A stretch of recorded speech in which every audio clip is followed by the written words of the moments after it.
2 de maio de 2026, 1h17 da manhã, horário local, base aérea de Telefonov, no centro de Israel. Pós-combustores azuis contra um céu sem lua, enquanto 12 F-15I Ra'an do Esquadrão 119 Bet decolam aos pares, para o que a Força Aérea Israelense vai chamar depois de SUA, maior operação numa única noite, desde que o fronte do Líbano foi reaberto em março. 70 estruturas militares destruídas, 50 sítios do Hezbollah desmantelados, 3 civis mortos na vila de Samaia, no distrito de Tiro, 23 quilômetros ao norte da fronteira israelense. A Al Jazeera vai noticiar os nomes deles ao amanhecer. A imprensa israelense vai batizar a operação de Sábado Negro até o meio da manhã. Essa é a história que você vai ler nos jornais. Não é a história que o capitão Eitan contou pra gente. Porque às 2h49, a 11 segundos de soltar sobre uma vila chamada Mahmoudieh, num caque carregado com 8 bombas e autorizado a soltar sobre o que a inteligência tinha marcado como paiol de armas, o capitão Eitan, call sign Steam 2, abortou a liberação. Puxou o manche. Cancelou a passagem. Voltou para casa com as 8 bombas ainda no rack. A transmissão por rádio, 18 segundos. Steam 2, abortei no 3, anomalia no sensor, voltando para casa com o asset intacto. Na manhã seguinte, o comandante do esquadrão dele disse que aquele aborto ia custar a carreira dele. Depois, a equipe de reconhecimento terrestre entrou no prédio que o capitão Eitan não atingiu. Encontrou 7 pessoas dentro. A mais nova tinha 4 anos. O nome dela era Lina. Estava dormindo no quarto da frente, no segundo andar, exatamente embaixo de onde o capitão Eitan disse ter visto uma figura em pé no telhado. A gente sentou com ele 8 dias depois, num kibutz nos arredores de Rehovot, com o rosto virado para fora da câmera e só o primeiro nome na gravação. O ala dele mostrou pra gente um log de radar que a gente não devia ter visto. 3 dias antes desse ataque, o sargento Liam Ben Hamon, da brigada Golani, foi morto por um drone do Hezbollah nos arredores de Bint Jebel. Tinha 19 anos. O capitão Eitan voou aquela noite por ele. Fica com a gente. Pode me chamar de Eitan. Esse é o meu nome de verdade. O sobrenome eu vou guardar, porque ainda estou na ativa. E o comandante do esquadrão concordou em me deixar falar só com a condição de o sobrenome não sair dessa sala. Tenho 32 anos. Estou na Força Aérea Israelense há 8. Voo no F-15I Ra'am, que é a versão de ataque de longo alcance, a que a gente construiu junto com a McDonnell Douglas para alvos profundos, desde 2024. Sou capitão. Voo no Esquadrão 119, baseado em Tel Nof. A gente se chama de Bet Squadron. Estamos voando no fronte do Líbano desde o dia 2 de março desse ano, quando o fronte reabriu, 48 horas depois de Teherã ser atingida. Sou casado com uma mulher chamada Maya. Ela é médica. É residente em pediatria no Sheba Medical Center, em Tel HaShomer, na rotação de trauma. A gente não tem filhos. A gente vem tentando. A clínica de fertilidade fica no segundo andar do hospital onde ela trabalha, e ela passa em frente toda vez que vai para o refeitório. Estamos casados há 4 anos. Ela é a única pessoa na minha vida para quem contei a versão completa do que estou prestes a te contar. A noite que vou te contar é a noite do dia 2 de maio entrando para o dia 3 de maio. A IAF chama de Sábado Negro agora. A imprensa israelense chama de Sábado Negro agora. A gente não chamou assim no briefing. No briefing era só a Operação Vigília Norte, fase 3. Mais de 70 alvos, 12 saídas, janela de 4 horas. A autorização desceu do comandante da Força Aérea às 21. O briefing começou às 22h30. A gente decolou a 1h17 da manhã. Quero te contar sobre a conversa que tive com a minha mulher antes de sair, porque é a conversa que eu venho rebobinando há 4 dias, e acho que importa.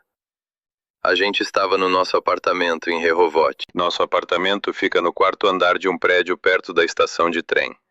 É um apartamento pequeno. Tem 2 janelas. A janela da cozinha dá para o estacionamento. A janela do quarto dá para a parte de trás de uma sinagoga.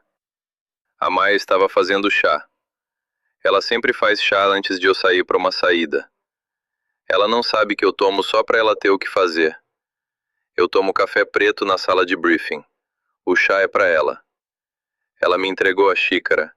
Não olhou para mim. Disse: Eitan, você está voando pelo Lien hoje? Ela queria dizer Sargento Lien Ben Ramo, do 13º Golani. Foi morto no dia 30 de abril por um drone do Hezbollah, perto de Bint Jbeil. Tinha 19 anos. Era o 17º soldado israelense morto no fronte do Líbano desde março. Tem uma lista circulando, no esquadrão. Uma lista impressa, em fonte 12, que o rabino do esquadrão imprime toda quinta-feira e cola por dentro do armário da Ready Room. E a gente lê toda vez que entra. O nome do Liem foi adicionado nessa lista no dia 30 de abril às 14. A gente leu antes do briefing do dia 2 de maio. Eu disse, sim, Ahuvati, pelo Liem, pelos outros, por todos eles. Ahuvati é como a gente fala, meu amor, em hebraico. Ela disse, Eitan. Continuava sem olhar para mim. Seja o homem que volta para casa. Eu disse, Bezeder, Maia, vou ser o homem que volta para casa. Bezeder quer dizer, tá bem. Tomei o chá em pé no balcão. Beijei o topo da cabeça dela. Saí às 21h55 para a base. Dirigi a rota que eu sempre dirijo. Rehovot até Yavne até Tel Nof. 22 minutos, sem trânsito naquele horário. Estacionei no pátio do esquadrão. Entrei na sala de briefing às 22h25. O briefing tinha 4 páginas de pacotes de alvos. 12 saídas, 4 caças cada, 4 alvos por saída. A minha saída, aquela da qual eu liderava o segundo elemento, tinha 4 alvos. Número 1 era um bunker de comando do Hezbollah em Naqoura, na costa. Número 2 era um silo de munição em Yarun, no setor central. Número 3 era um prédio em Mamoudié, que o pacote de inteligência descrevia como paiol de armas, estrutura de uso duplo, presença civil 0. Número 4 era um depósito de combustível em Bint Jbeil, a mesma cidade, a mesma região de colinas onde o Liem tinha morrido 3 dias antes.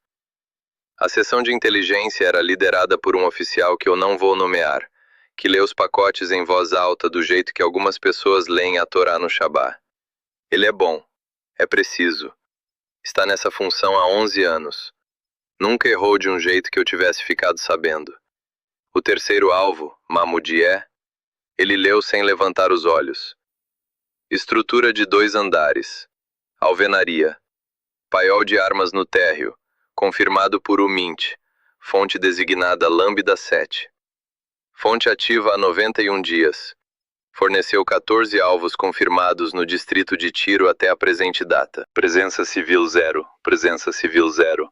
Liberado para uma liberação do GBU 39, atraso de fusível 0,4, azimuth de impacto 270, hora sobre o alvo 0250 mais ou menos 2 minutos.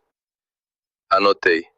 Desenhei o losango ao redor, do jeito que eu sempre desenho o losango ao redor do terceiro alvo numa saída de 4 alvos. Não senti nada naquele momento. Quero ser honesto sobre isso. Não senti nada. Tomei o chá, tomei o café, fui para a sala de equipamento. Vesti o G-Suite, peguei o capacete, saí para a linha 0050 e fiz o walk-around na aeronave 295, com o meu chefe de tripulação, um homem chamado Avi que está nessa aeronave desde que ela foi entregue, e o walk-around estava limpo. A gente decolou a 1h17 da manhã. Meu ala era um capitão chamado Tomer. Voávamos juntos havia 16 meses. O Tomer é o tipo de piloto que não fala no rádio a menos que alguma coisa esteja quebrada. Diz 10 palavras por saída. Foi meu ala em 3 rotações na fronteira com a Síria e agora nessa. Confio nele com a minha vida. Vou te contar o que ele viu mais pra frente nessa história, mas por hora você precisa saber. O Tomer estava na minha asa direita, a 15 metros, em rota paralela, todo o caminho até o norte. A gente cruzou a fronteira Israel-Líbano às 2h02 da manhã, sobre uma garganta entre Manara e Ifta. Descemos para 2.900 pés para o run-in. O Mediterrâneo ficava à esquerda, as montanhas do sul do Líbano à direita. Não havia lua. A visão noturna estava boa. Todo o horizonte estava preto, exceto pelas luzes das vilas. E as luzes das vilas, às 2h05 da manhã, são pouquíssimas. A maioria das casas está escura. As vilas, Nakura, Yarum, Samayé, Mamudié, Bint Jbeil. São só amontoados de 3 ou 4 luzes, em bolsões, nos vales. De 3.000 pés você consegue vê-las como pequenas fogueiras de acampamento. Você esquece que tem gente dormindo lá dentro. Essa é a parte mais difícil de falar nesse trabalho, mas vou te contar porque é verdade. De 3.000 pés você esquece que tem gente. Você vê o pacote de alvo, você vê o losango no mapa de movimento, você vê a imagem FLIR no pod listening, você vê o ponto de liberação. Você esquece quem está dormindo. Alvo 1, Nakura, atingido às 2h11, no olho. Bunker desabou, sem secundárias. A bomba do Tomer, lançada 4 segundos depois da minha, caiu na mesma cratera. Passagem limpa. Alvo 2, Yaron, atingido às 2h28. O silo de munição. A gente sabia que o silo era de verdade porque as secundárias continuaram por 9 minutos. A gente já estava rumando para o norte, em direção ao alvo 3, quando o cook-off ainda estava acontecendo. Eu vi pelo retrovisor do canope. Laranja, vermelho cereja.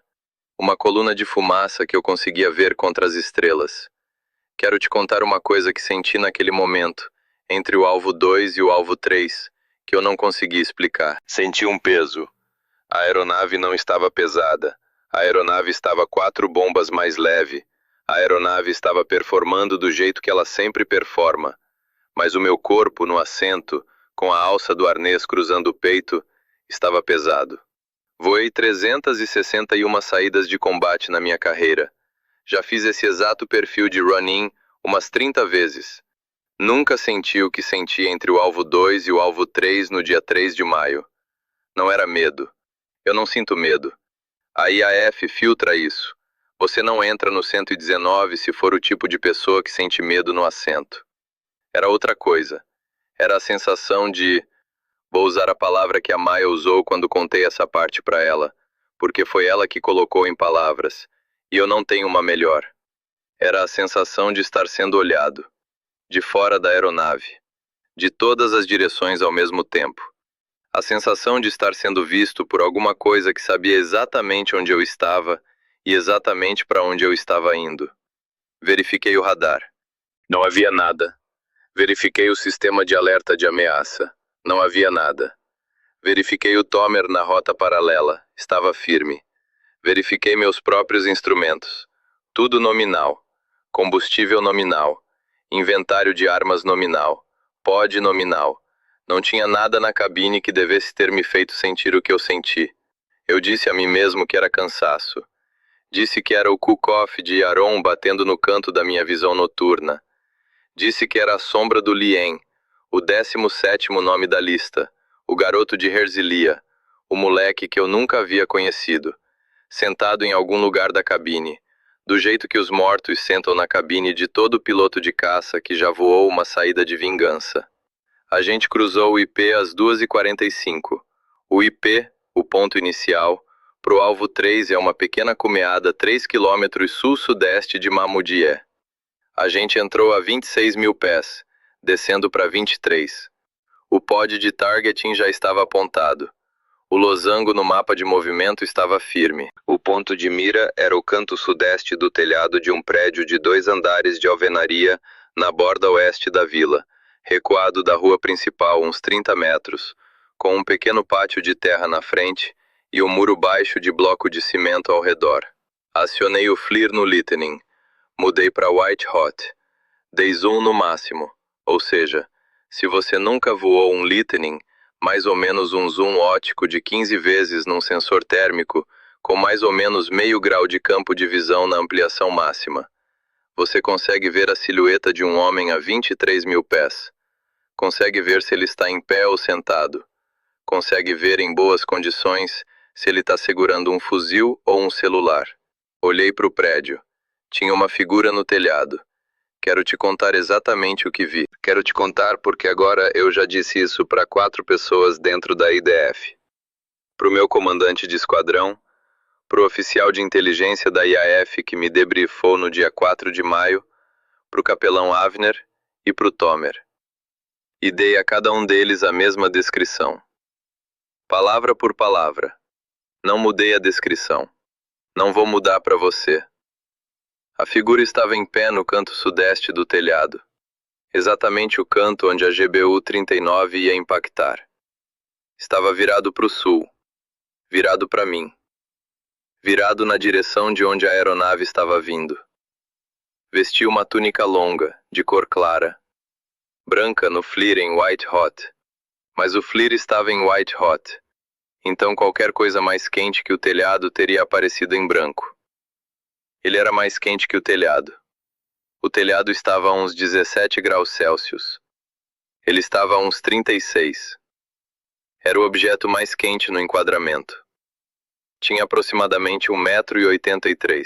Estou estimando pela proporção da altura dele em relação ao parapeito atrás, que pelo pacote de alvo eu sabia que tinha 80 centímetros.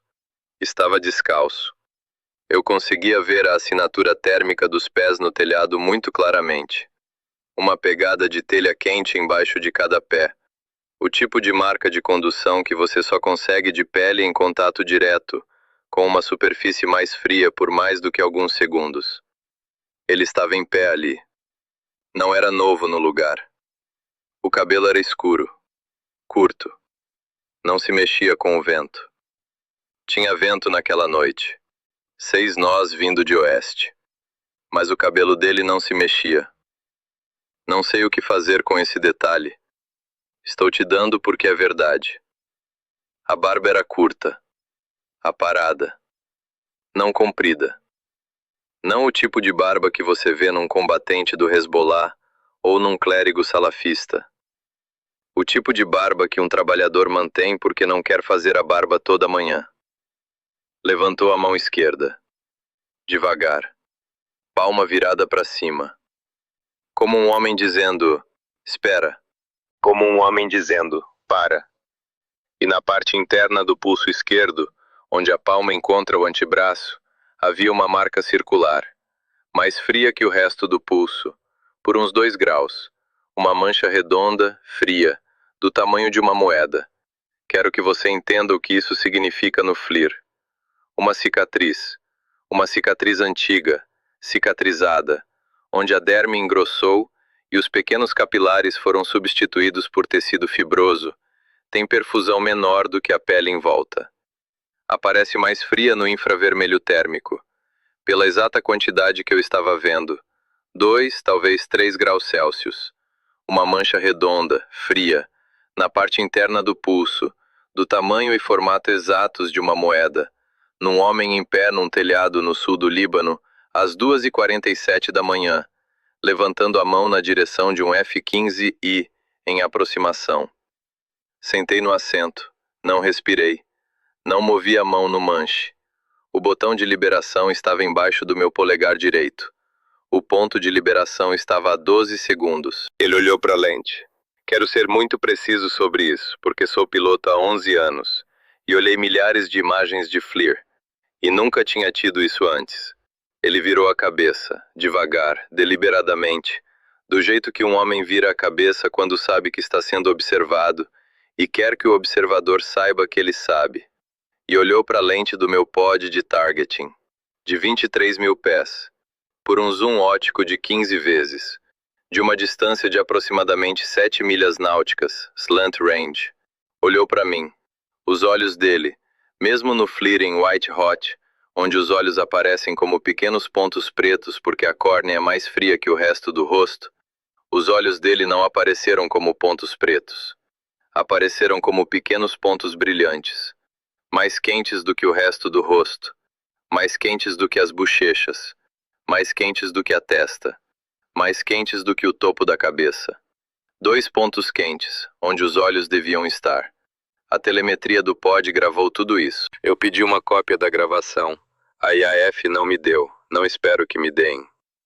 O capelão Avner me disse, off the record, que a gravação existe, que foi vista por 3 oficiais acima do posto de coronel, e que a conclusão oficial é artefato de compressão no sensor IR, fonte desconhecida, não distribuir.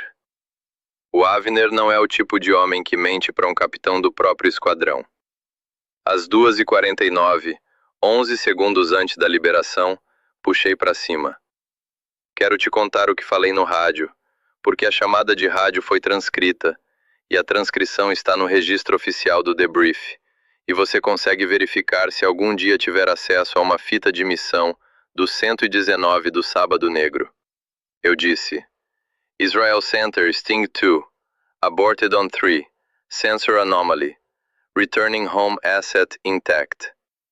Israel Center Sting 2, abortei no 3, anomalia no sensor, voltando para casa com o asset intacto. 18 segundos. Essa é a transmissão inteira. O Israel Center respondeu em 4 segundos. O controlador, não vou nomeá-lo, mas era um major, e era bom, e estava calmo, disse: Sting 2, copiado seu aborto. Sting 3 e 4, o seu alvo 13 está reatribuído. Sting 2, retorna para a base, sobe para Angels 350, contate Telnoff Tower em 273.5. Subi. Nivelei a 35. Olhei sobre o ombro esquerdo para a vila de Mamudia sumindo embaixo da asa. Não sei por quanto tempo olhei. Sei que olhei. O Tomer veio na frequência Interflight, fora do push de formação, só para mim. Disse: Sting 2, you good? Eu disse: sim, me leva para casa. Foi tudo o que a gente disse nessa frequência pelo resto do voo. Pousamos em Telnoff às 4h18. Os engenheiros de voo saíram e olharam para o rack de bombas. Contaram 8 bombas. Olharam para mim. Não disseram nada. O chefe de tripulação Avi olhou para mim. Também não disse nada. Desci a escada. Entrei no prédio do esquadrão. Joguei o capacete na mesa da Ready Room. Sentei na minha cadeira, na frente do meu armário, e não me mexi por uns 20 minutos.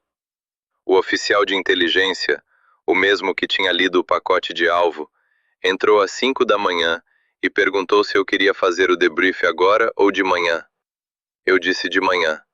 Ele disse tá bom. Fui para casa de carro. Cheguei em casa às 5h50. A Maia estava acordada. Estava sentada na mesa da cozinha com a luminária acesa. Tinha esperado acordada. Ela nem sempre espera acordada. Naquela noite ela tinha esperado acordada. Sentei na frente dela.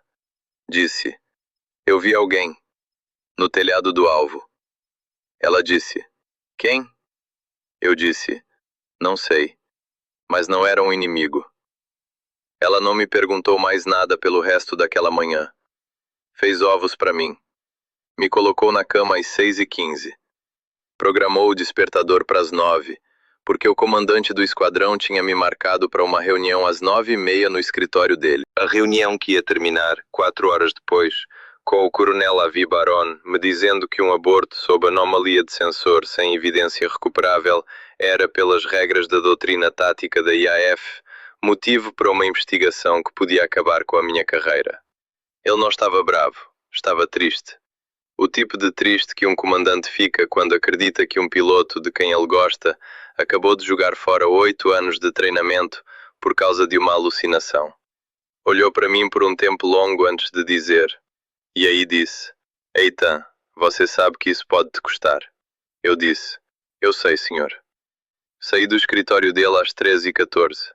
Caminhei pelo corredor do esquadrão, parei na janela do final, olhei para a linha de voo de Telnoff na tarde de maio e pensei: você sabe quando você sabe que viu uma coisa, e sabe que ninguém vai acreditar em você, e sabe que a única pessoa que viu junto com você olhou de volta, pela lente, de um telhado a 7 milhas náuticas, em infravermelho white hot, às 2h47 da manhã do dia 3 de maio de 2026. Esse é o momento com o qual vou te deixar. A janela no final do corredor do esquadrão. Telnoff na tarde. Eu com a jaqueta de voo no braço. Sabendo. Quero parar aqui. Porque o que aconteceu na manhã seguinte, o que a equipe de reconhecimento terrestre encontrou nos escombros dos alvos que foram atingidos, e no pátio quieto do prédio que não foi atingido, é a parte que eu só contei para 4 pessoas. Hoje é a 5ª. Antes do Capitão Ethan te contar o que ele viu naquele telhado, uma coisa.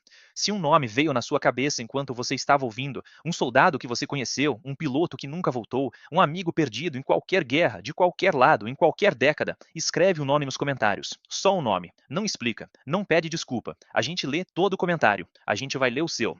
O Capitão Ethan disse na segunda hora da nossa entrevista uma coisa que a gente não conseguiu parar de pensar. Ele disse: "Quando abortei, achei que estava sozinho. Cheguei a pensar que tinha outros, em algum lugar, que eu nunca vi. E acho que aquele que estava naquele telhado sabia o nome deles também." Se esse canal é o tipo de lugar onde histórias assim importam para você, aperta o subscribe e fica perto. A gente tem mais. Agora, de volta para o Capitão Ethan. O telhado. O pod de targeting. A figura que se virou e olhou para a lente. Dormi 4 horas naquela manhã, mal. Sonhei com o telhado. Não vou descrever o sonho. A Maia me acordou às 13h30 para a reunião. A reunião terminou às 13h14, já te contei sobre ela, e dirigi para casa. E fiquei sentado no sofá pelo resto da tarde e não liguei a televisão. A Maia chegou em casa do plantão dela às 21h. Esquentou arroz. Comemos sem falar. Fui dormir às 23h. Não sonhei. Dormi até às 6h. A equipe de reconhecimento terrestre da IDF para o Sábado Negro entrou no sul do Líbano às 5 da manhã do dia 4 de maio, com cobertura conjunta e uma escolta da Unifil, dentro do acordo que tinha sido negociado em silêncio através do oficial de ligação francês em Nakoura, na manhã seguinte ao ataque. Eram 4 equipes. Cada equipe tinha um oficial de avaliação de danos de combate, um engenheiro forense, um oficial de inteligência e um médico. A equipe de Mahmoudieh era liderada por um major chamado Yoav Mizrahi. Ele é reservista. Na vida civil, é arquiteto. Faz BDA pós-ataque para a IAF há 11 anos. É o tipo de homem que mede diâmetro de cratera com régua dobrável. É preciso. Estou te falando sobre o Yoav Mizrahi porque o relatório que ele escreveu no dia 4 de maio, um relatório de 6 páginas com fotografias, que foi lido pelo chefe do Estado-Maior da IAF, pelo comandante do Comando Norte, pelo advogado-geral militar e pelo meu comandante de esquadrão, Avi Baron, é o relatório que decidiu se a minha carreira tinha acabado. A equipe chegou em Mahmoudieh às 8h20 da manhã.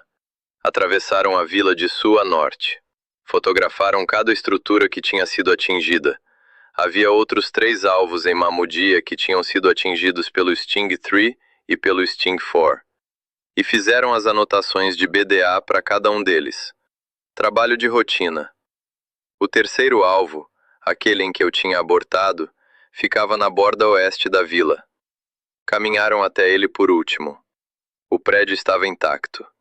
2 andares, construção de alvenaria, muro de cerca de bloco de cimento, pátio de terra, uma pequena oliveira no canto sudoeste do pátio, um galinheiro encostado no muro sul, com 3 galinhas dentro, um varal estendido entre o muro e o prédio, com 2 camisetas infantis e um lenço de cabeça de mulher pendurados.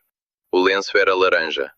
O Yoav Mizrahi bateu na porta da frente às 9h11 da manhã do dia 4 de maio. Um homem atendeu. O homem tinha aproximadamente 55 anos. Tinha cabelos grisalhos. Vestia um jaleco branco de médico. Falava árabe, francês e um pouco de inglês. Tinha um estetoscópio no bolso do jaleco. O estetoscópio tinha um pequeno adesivo no diafragma que dizia, em árabe, Dr. Khalil, Clínica do Sagrado Coração. Ele era o médico da vila de Mahmoudieh há 19 anos. O térreo do prédio era uma clínica, sala de exames, um pequeno dispensário, banco de espera, almofariz e pilão num balcão, um pôster de anatomia humana na parede, em francês. Um segundo pôster, em árabe, sobre a importância da vacinação para crianças. Um terceiro pôster, em inglês, sobre lavagem das mãos. Um pequeno crucifixo de madeira em cima da porta. O Dr. Khalil é cristão maronita. Mahmoudieh tem uma minoria cristã maronita. Eu não sabia disso antes do dia 4 de maio. Eu devia saber. O pacote de inteligência não mencionava. O primeiro andar, o andar acima da clínica, onde a bomba teria caído, onde o engenheiro estrutural Mizrahi escreveu depois no relatório dele que teria produzido colapso completo da laje estrutural do segundo pavimento sobre a clínica do térreo, com 100% de probabilidade de fatalidade para ocupantes nas zonas de dormir do segundo pavimento. Era a casa do médico. A esposa dele, a mãe dele, o pai dele, o filho adolescente dele, as duas filhas dele. A filha mais velha tinha 16 anos. Ela dormia no quarto dos fundos. O quarto dos fundos era virado para o leste, longe do telhado onde eu tinha visto a figura. A filha mais nova, e vou desacelerar aqui porque eu tenho que dizer o nome dela, e dizer é parte do que vim fazer. A filha mais nova tinha 4 anos. O nome dela era Lina Khalil. Ela dormia no quarto da frente. O quarto da frente ficava no lado oeste do segundo andar. O lado oeste do segundo andar é o lado que tem um telhado plano em cima. O telhado plano tem um canto sudeste. A Lina estava dormindo no quarto da frente, no lado oeste do segundo andar, às 2h50 da manhã do dia 3 de maio de 2026, exatamente embaixo do canto sudeste do telhado, exatamente embaixo de onde eu tinha visto ele em pé. O Yoav Mizrahi e o médico ficaram sentados na varanda da clínica por 1 hora. O médico trouxe chá. O médico não sabia, o Yoav não tinha contado para ele, que uma aeronave israelense tinha estado a 7 milhas náuticas ao sul da casa dele, a 11 segundos de soltar uma bomba no telhado dele. O Yoav decidiu não contar para ele. O Yoav não contou para ele. A Cruz Vermelha Libanesa, por orientação do oficial de ligação francês, transferiu o Dr. Khalil e a família dele para um endereço seguro no Vale do Bekaa. Não disseram a eles por quê. Disseram só que o exército israelense cometeu um erro de mira na vila deles e que, para a segurança deles, era para mudarem de endereço por 30 dias. Foram compensados pelo transtorno. A compensação veio através de um fundo humanitário suíço terceirizado que não lista a IDF como doadora. Nenhum daquela família vai jamais saber o que quase aconteceu com eles. Isso, eu acho, é correto. Não é uma história que ajude alguém a viver. O relatório do Yoav voltou para o meu comandante de esquadrão no dia 5 de maio às 8 da manhã. São 6 páginas. O parágrafo de conclusão diz, e eu sei quase de cor porque o Avi Baron leu para mim em voz alta no escritório dele às 9h30. Alvo 3 Mamudia, designado paiol de armas, foi confirmada em inspeção terrestre como instalação médica civil com 7 habitantes residentes no apartamento do segundo andar, incluindo 2 menores de idade de 16 e 4 anos. A designação de fonte Lambda 7 é suspeita de ter sido comprometida. Investigação de contra-inteligência iniciada, número de processo redigido. A decisão do piloto Sting 2 de abortar o run é reclassificada de anomalia de sensor para decisão operacionalmente correta. Nenhuma ação disciplinar recomendada. Elegibilidade para condecoração em análise. O Avi terminou de ler. Pôs o papel na mesa. Olhou para mim. Disse: Eitan, você salvou 7 vidas. Vou retirar a acusação de insubordinação. A partir desse momento você está reintegrado ao status de voo sem restrição. A investigação será encerrada até o fim do dia. Eu disse, senhor. Ele disse, fala comigo. Eu disse, não sei o que dizer, senhor. Ele disse, Eitan, você foi o único piloto da saída que abortou. Samayé era um esconderijo de armas do Hezbollah de verdade, e 3 civis no prédio ao lado morreram pelas secundárias. 3 civis, uma avó e 2 crianças. O Sting 5 e o Sting 6 estão fazendo a entrevista formal do MAG enquanto a gente fala. Eles fizeram tudo certo, seguiram o pacote. A inteligência estava correta, as secundárias eram imprevisíveis, e 3 pessoas morreram. Eles fizeram tudo certo. Eu disse, senhor. Ele disse, e você foi o único piloto na operação inteira que contra o pacote, contra a inteligência, contra 8 anos de treinamento que dizem para você confiar na célula, disse não. Por que você? Fiquei sentado no escritório dele por um tempo longo antes de responder. Ele me deixou ficar sentado. É um bom comandante. Eu disse, senhor, eu vi um homem no telhado. Ele levantou a mão. Tinha uma cicatriz no pulso. Eu vi pelo FLIR. Eu vi os olhos dele. Abortei porque eu sabia, com tudo dentro de mim, que se eu liberasse, eu estaria matando ele e quem quer que ele estivesse protegendo. Não tenho uma resposta melhor do que essa para te dar. Tentei achar uma por 48 horas. O Avi olhou para mim. Ele disse, Eitan, você foi criado religioso? Eu disse, não, senhor. Meu avô era. Meu pai era secular. Eu fui criado secular. Eu acendo velas na sexta-feira porque a Maia gosta. Ele disse, você já, antes do dia 3 de maio, acreditou em alguma coisa fora de si mesmo na sua vida? Eu disse, não, senhor. Ele olhou para mim por um tempo longo. Não disse nada. Levantou. Caminhou até a frente da mesa. Sentou na borda da mesa. Olhou para o chão.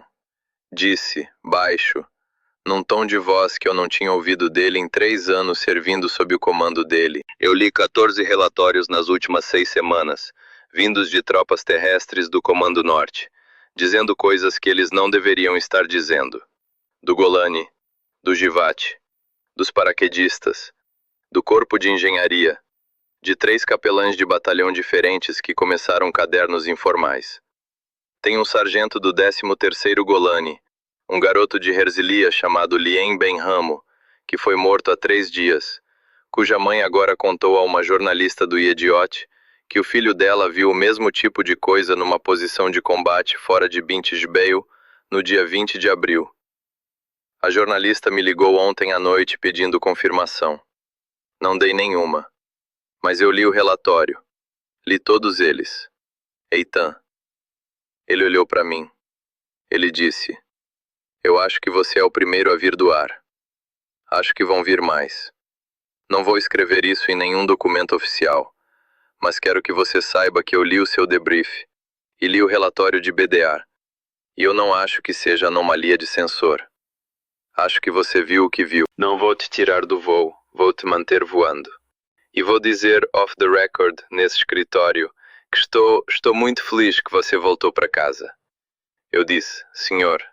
Levantei, saí, fechei a porta atrás de mim. Caminhei pelo corredor até a mesma janela no final do prédio do esquadrão, onde eu tinha estado um dia antes, e olhei para a linha de voo de Telnof no sol da manhã, e comecei a chorar. Pela primeira vez desde que o meu avô morreu em 2014, chorei em pé, na janela do corredor de um esquadrão, com uma jaqueta de voo no braço e um call sign no peito, e uma mulher em casa que ainda não tinha sido avisada de que a acusação tinha sido retirada. Foi no dia 5 de maio, 9h52 da manhã. Quero-te contar o que o Tomer me disse naquela tarde. O Tomer é o meu ala. Estava na minha direita, a 15 metros, em rota paralela de aproximação ao alvo 3. Estava na mesma janela de liberação. Tinha 32 anos, como eu. Tinha 340 saídas de combate. Menos que as minhas, mas o suficiente. Voou exatamente o mesmo trajeto, exatamente a mesma altitude, exatamente o mesmo perfil de descida. A única diferença era que o pod de targeting dele estava mirado num ponto diferente, 80 metros a sudoeste do meu, porque ele era o liberador secundário no alvo 3, backup caso a minha bomba travasse no rack. Desci para o hangar naquela tarde para fazer um walk-around no 295. A manutenção tinha puxado a aeronave para uma inspeção de rotina depois do voo. Eu faço o walk-around na minha própria aeronave, mesmo quando a manutenção está fazendo. É hábito. O Tomer já estava no hangar. Estava encostado no trem de pouso dianteiro da minha aeronave com um tablet na mão. Estava me esperando. Ele disse, Eitan, faz 2 dias que estou pensando em te contar isso. Vou te contar agora. Virou o tablet. Me mostrou uma captura de tela do log do radar AR-AR da própria aeronave dele. O log estava com o timestamp das 2h48 da manhã do dia 3 de maio. Tinha um pequeno retorno na tela. 200 metros de altitude. Isso é offset do nível do mar, então essencialmente bem na altura do telhado. Diretamente em cima do prédio do alvo 3. O retorno era pequeno. Não era grande o bastante para ser um helicóptero. Era do tamanho de um homem. Não tinha assinatura de rotor. Não tinha assinatura de hélice. Não tinha exausto de jato. Não tinha bloom térmico. Era só um retorno. Um contato pequeno, duro, a 200 metros de altitude, parado, no radar do Tomer, por exatamente 4 segundos. Apareceu às 2h48 e 23. Sumiu às 2h48:27. O Tomer disse: Eitan, não registrei isso no debrief porque eu não sabia como classificar. Sou piloto há 11 anos. Nunca vi um retorno de radar como esse na minha vida. Não existe assinatura de aeronave para isso. Não existe assinatura de míssil para isso. Não existe assinatura de drone para isso. É uma pessoa. É o retorno de radar de uma pessoa. Em pé no ar. 200 metros acima de um telhado. Por 4 segundos. E aí sumiu. Olhei para ele. Não disse nada. Ele disse: Eitan, vou te contar mais uma coisa. Quando você abortou, quando você entrou no push interflight, e eu te perguntei se você estava bem, eu já estava puxando. Já tinha empurrado o manche para frente, do jeito que você faz quando vai abortar, antes de você dizer qualquer coisa. Porque alguma coisa no meu próprio pod tinha. Eitan, eu não vi o que você viu. Não vi um homem. Mas vi luz. Teve um clarão de luz em cima do prédio, no meu pod, às 2h48. Não vinda do prédio. De cima do prédio.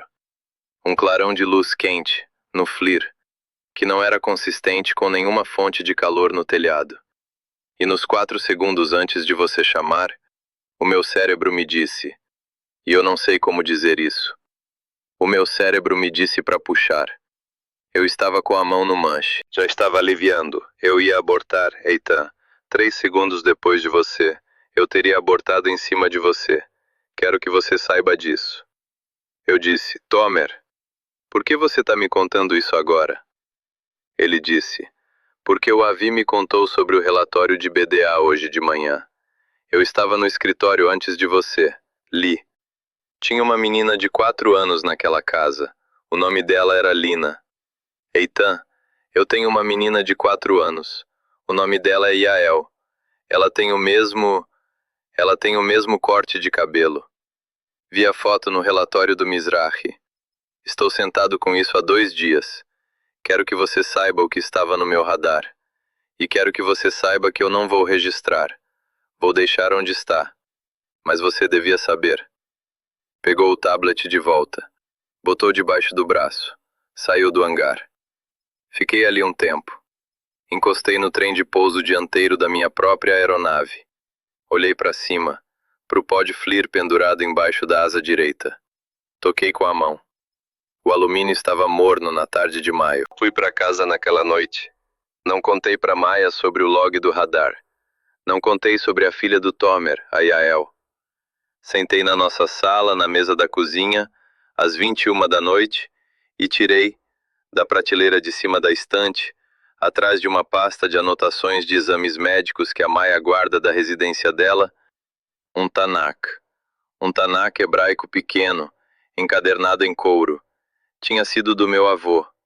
Ele lutou na Guerra dos 6 Dias em 1967, com a Brigada Givat no sul, e carregou esse Tanakh no bolso peitoral do uniforme todo o dia do serviço dele. Deu para mim quando eu tinha 13 anos, no meu bar mitzvah, na cozinha dele em Rolon. Morreu em 2014. Tinha 84 anos. Foi o homem mais religioso que eu já conheci. Eu não tinha aberto esse Tanakh desde o dia em que ele me deu, 19 anos atrás. Abri naquela noite, aleatoriamente, do jeito que você abre um livro quando está procurando alguma coisa e não sabe o que. Abriu nos Salmos, no Salmo 91. Li em hebraico. Devagar. Do jeito que o meu avô costumava ler nas noites de sexta-feira quando eu era criança. E ele sentava na cabeceira da mesa em Olom e lia as orações numa voz que eu não entendia na época, mas que eu conseguia ouvir a vida inteira, no fundo da cabeça. Li o versículo 11. Ki malacha vitzavelach, lishmorcha bechol drachecha. Porque aos seus anjos dará ordens a teu respeito, para te guardarem em todos os teus caminhos. Fechei o Tanakh. Sentei na mesa. Pensei na Lina Khalil, dormindo no quarto da frente, no segundo andar, com um telhado em cima dela, com um homem naquele telhado, com a mão levantada, com uma cicatriz na parte interna do pulso. Pensei nos 3 civis em Samaie, a avó, As duas crianças. Eles não tinham um homem no telhado deles. Não houve aborto para eles. O Sting 5 e o Sting 6 fizeram tudo certo. A inteligência estava correta. As secundárias eram imprevisíveis. 3 pessoas morreram. O anjo guardador de que o Salmo 91 fala, o que estava no telhado da clínica em Mahmoudieh, não estava no telhado da casa em Samaié. Não sei por quê. Não tenho uma resposta para isso. Perguntei para o capelão Avner sobre isso há 3 noites, e ele disse a única coisa honesta que ele podia dizer. Disse: Eitan, eu não sei. Alguns são guardados, outros não. O Tanakh nos diz isso. Ele não nos diz por quê. Fui para Isaías 6, que era o capítulo que o meu avô dizia ser o favorito dele. Versículo 8. Hineni, shlacheini. Eis-me aqui, envia-me. Li. Fechei o livro. Fiquei sentado por um tempo longo. Aí eu disse, em voz alta, na nossa sala vazia, às 23h14 da noite, num sussurro, numa língua que eu não tinha usado para me dirigir a nada na minha vida adulta inteira. Eu disse, Yeshua. Só um nome. O nome em hebraico. Do jeito que você diz um nome quando ele acabou de te ser dado pela primeira vez. Disse uma vez. Disse 2 vezes. Na terceira vez chorei. Quero te contar o que eu fiz nos 8 dias desde então. 2 dias depois do Tanakh, dirigi para Jaffa. Tem uma pequena congregação em Jaffa. Uma congregação judaica messiânica, num apartamento adaptado no 2º andar de um prédio na Avenida Jerusalém, 3 quadras da Torre do Relógio, que se reúne nas manhãs de sábado. Tinha ouvido falar dela por um amigo do irmão da Maia, que tinha frequentado um culto 11 anos atrás e me descreveu num casamento. Fui no dia 10 de maio. Sentei no fundo. Não disse que era piloto. Não disse que era capitão. Sentei numa cadeira dobrável encostada na parede, com as costas para a janela, e escutei. Tinha 18 pessoas na sala. 12 tinham mais de 60. 6 eram mais novos. O líder, um homem na casa dos 50, de kippá e talit, com uma Brit Hadashah aberta no atril na frente dele, leu de João capítulo 10, em hebraico, a passagem do bom pastor. Disse as palavras, Anihu Haroé Hatov. Eu sou o bom pastor. Disse as palavras, Haroé Hatov Notenet Nafsho Baad Hatson. O bom pastor dá a vida pelas ovelhas. 2 mulheres na primeira fileira choravam em silêncio. Um homem do outro lado do corredor, mais velho, talvez 70, com um número tatuado no antebraço esquerdo que eu tentei não encarar, estava balançando a cabeça devagar, com os olhos fechados. Depois do culto, uma senhora veio até mim. Não perguntou meu nome, perguntou, Ahi, Ata Baal Chaim Hadashim? Irmão, você tem vida nova? Eu não sabia como responder, disse, Ani lo yodea. Eu não sei. Ela botou a mão no meu braço, disse, Tazor, Anachnu kan kol Shabbat. Volte. Estamos aqui todo Shabbat. Voltei mais 2 vezes. Vou voltar nesse sábado. Não contei pro esquadrão. Não contei pra Maia, completamente. Ela sabe que eu vou em algum lugar nas manhãs de sábado agora. E ela não perguntou. E eu não contei. Vou contar quando estiver pronto para contar. Quero ser honesto sobre isso. Continuo voando. Fiz uma patrulha de fronteira de rotina no dia 9 de maio. Fiz uma saída de treinamento num campo de tiro no sul no dia 11 de maio. Estou escalado para mais uma saída de combate semana que vem. Não voei sobre o Líbano desde o dia 3 de maio. Não sei o que vai acontecer da próxima vez que eu estiver sobre o Líbano. Não sei se vou ver outro telhado. Não sei se vou ver alguma coisa.